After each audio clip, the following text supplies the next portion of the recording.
நீதிமன்ற உத்தரவை அமல்படுத்த வேண்டும் என்று கோரி நீதிபதி ஜி.ஆர். சுவாமிநாதன் அவர்கள் ஏற்கனவே உத்தரவிட்டதன் அடிப்படையில் மனுதாரர் சிஐஎஸ்எஃப் போலீசாருடன் தற்பொழுது இந்த மலைக்கு செல்லக்கூடிய அந்த பாதைக்கு வந்திருக்கிறார். கிட்டத்தட்ட ஒரு 50க்கும் மேற்பட்ட சிஐஎஃப் போலீசார் அவருக்கு பாதுகாப்பாக, மனுதாரருடைய பாதுகாப்பாக வந்திருக்கிறார்கள். மலைக்கு செல்லக்கூடிய அந்த பாதை முழுவதுமாக ஏற்கனவே போலீசார் தடுப்புகளை அமைத்து தென்மண்டல காவல்துறையினுடைய தலைவர் பிரேமானந்த் சின்ஹா, அதே போன்று மதுரை காவல் ஆணையர் லோகநாதன் உள்ளிட்டோர் பாதுகாப்பு பணியில் ஈடுபட்டிருக்கிறார்கள்.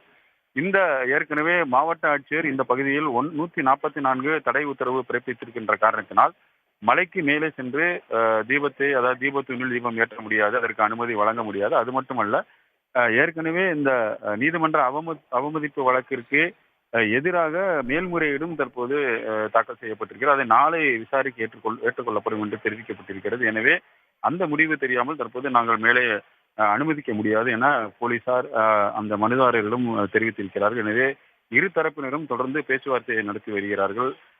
மற்றவர்கள், அதாவது ஏற்கனவே இந்த பகுதியில் போராட்டம் நடத்திய போராட்டக்காரர்கள் அனைவருமே இந்த பகுதி முழுவதும் இருந்து அப்புறப்படுத்தப்பட்டு விட்டார்கள். மனுதாரர்களும் ஏற்கனவே உத்தரவிடப்பட்டிருக்கக்கூடிய அந்த மலைக்கு மேலே சென்று ஏற்ற வேண்டும் என்று சொல்லக்கூடியவர்கள் மட்டுமே தான் தற்போது இந்த களத்தில் இருக்கிறார்கள். அவர்களும் உயர்நீதிமன்ற அந்த சிஐஎஸ்எஃப் போலீசார் பாதுகாப்புடன் நிற்கிறார்கள். தொடர்ந்து இவர்களிடம் பேச்சுவார்த்தை நடத்தப்பட்டு வருகிறது. நாங்கள் தீபத்தூணில் தீபம் ஏற்றுவதற்கு எங்களுக்கு அனுமதி வழங்க வேண்டும் என இவர்கள் கோரிக்கை விடுத்து வருகிறார்கள். ஆனால் காவல்துறை தரப்பில் தொடர்ந்து அதற்கு அனுமதி மறுக்கப்பட்டிருக்கிறது. தொடர் பேச்சுவார்த்தை நடைபெற்று வருகிறது.